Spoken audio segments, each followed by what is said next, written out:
ನಿನ್ನೆ ಅಂದರೆ 12 ಏಪ್ರಿಲ್ 2026 ಭಾನುವಾರದಂದು ನಮ್ಮನ್ನಗಲಿದ ಆಶಾ ಭೋಸ್ಲೆ ತಾಯಿಯವ್ರ ಬಗ್ಗೆ ಒಂದೆರಡು ಮಾತಾಡೋಣ. ಮತ್ತು ಅವರಿಂದ ನಾವೇನು ಜೀವನದಲ್ಲಿ ಕಲಿಬೋದು ಅನ್ನೋದನ್ನು ಕೂಡ ನೋಡೋಣ. 16 ವಯಸ್ಸಿನಲ್ಲೇ ಲವ್ ಹಿಂದೆ ಹೋಗಿ ಮದುವೆ ಮಾಡಿಕೊಂಡು ಫ್ಯಾಮಿಲಿ ವಿರೋಧ ಮಾಡಿಕೊಂಡು ಇಬ್ಬರು ಮಕ್ಕಳು ಕೊಟ್ಕೊಂಡು ಹೊಟ್ಟೆಯಲ್ಲಿ ಒಂದು ಹೊತ್ಕೊಂಡು ಮನೆಯಿಂದ ಹೊರಗೆ ದಬ್ಬಲ್ಪಟ್ಟ ಆಶಾ ತಾಯಿಯವರು 9 ವರ್ಷದಲ್ಲೇ ತನ್ನ ತಂದೆನ ಕಳ್ಕೊಳ್ತಾರೆ.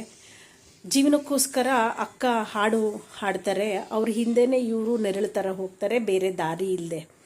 ಅಕ್ಕ ಬಹಳ ಫೇಮಸ್ಸು, ಅಕ್ಕನೇ ಕಾಂಪಿಟೇಟ್ರು.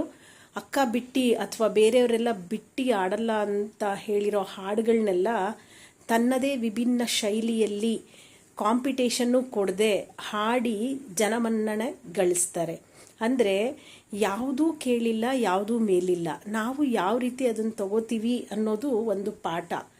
ಕಷ್ಟ ಅನ್ನೋದನ್ನಲ್ಲೇ ಮುಳುಗಿ ಹೇಳ್ತಾರೆ ಆಶಾ ಅವರು. ಆದರೂ ಜೀವನನ ಜೀವಿಸೋದನ್ನು ಬಿಡಲಿಲ್ಲ ಅವರು. ಪ್ರತಿಯೊಂದು ಹೆಜ್ಜೆಯಲ್ಲೂ ಸವಾಲುಗಳನ್ನ ಎದುರಿಸ್ಕೊಂಡು ಆ ಸವಾಲುಗಳನ್ನೇ ಮೆಟ್ಟಿಲುಗಳನ್ನ ಮಾಡಿಕೊಂಡು ಗಿನ್ನಿಸ್ ರೆಕಾರ್ಡು ಕೂಡ ಮಾಡ್ತಾರೆ. 12,000ಕ್ಕಿಂತ ಹೆಚ್ಚು ಹಾಡುಗಳನ್ನು ಹಾಡ್ತಾರೆ. ಈಗಲೂ ನಾವು ನಮ್ಮ ಜನ್ರೇಷನ್ನವರು ಅವ್ರ ಹಾಡುಗಳನ್ನ ಗುನ್ಗುನಿಸ್ತೀವಿ. ಹಾಗೆ ಮುಂದಿನ ಜನ್ಝೀಸು ಕೂಡ ಅವ್ರ ಹಾಡುಗಳನ್ನ ಮರೆಯಲ್ಲ. ತನ್ನ 2 ಮಕ್ಕಳನ್ನೂ ಕಳ್ಕೋತಾರೆ, ಪ್ರತಿಯೊಂದನ್ನು ಕಳ್ಕೋತಾರೆ. ತನ್ನ ಪ್ರೀತಿ 2ನೇ ಸರಿ ಆಗಿದ್ದ ಪ್ರೀತಿನೂ ಕೂಡ ಕಳ್ಕೋತಾರೆ. ಆದರೆ ಜೀವನ ಕೊಟ್ಟ ಹಾಡನ್ನ ಮಾತ್ರ ಅವ್ರು ಬಿಡಲ್ಲ. ದೇವರು ಕೊಟ್ಟಿರೋಷ್ಟು ಆಯಸ್ವರೆಗೂ ಬದುಕೋದನ್ನ ಅವ್ರು ಬಿಡಲ್ಲ. ಅವ್ರ ಕೊನೆ ಆಸೆ ಏನಂದರೆ, ನಾನು ಹಾಡ್ತಾನೇ ಸಾಯಬೇಕು ಅಂತ.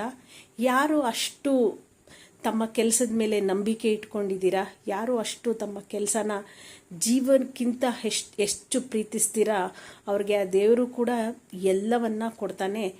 ನೋವು ಮನುಷ್ಯನ ಅಥವಾ ಕಲಾವಿದನ್ನ ಗಟ್ಟಿ ಮಾಡುತ್ತೆ ಅಂತ ಆಶಾ ತಾಯಿಯವರು ಒಂದು ಇಂಟರ್ವ್ಯೂಯಲ್ಲಿ ಹೇಳ್ತಾರೆ.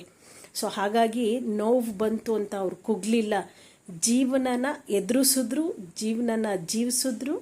ತಮ್ಮ ಸ್ಟಾಪ್ ಬಂತು, ಸ್ಟಾಪ್ ಇಳಿದ್ಬಿಟ್ಟು ಹೋಗ್ತಾ ಹೋದ್ರು. ಸೊ ಎಲ್ಲರೂ ಅಷ್ಟೇ, ನೋವು ಸಹಜ, ನೋವು ಮೆಟ್ಟು ನಿಲ್ಲೋನೆ ಮನುಜ. ಏನಂತೀರಾ?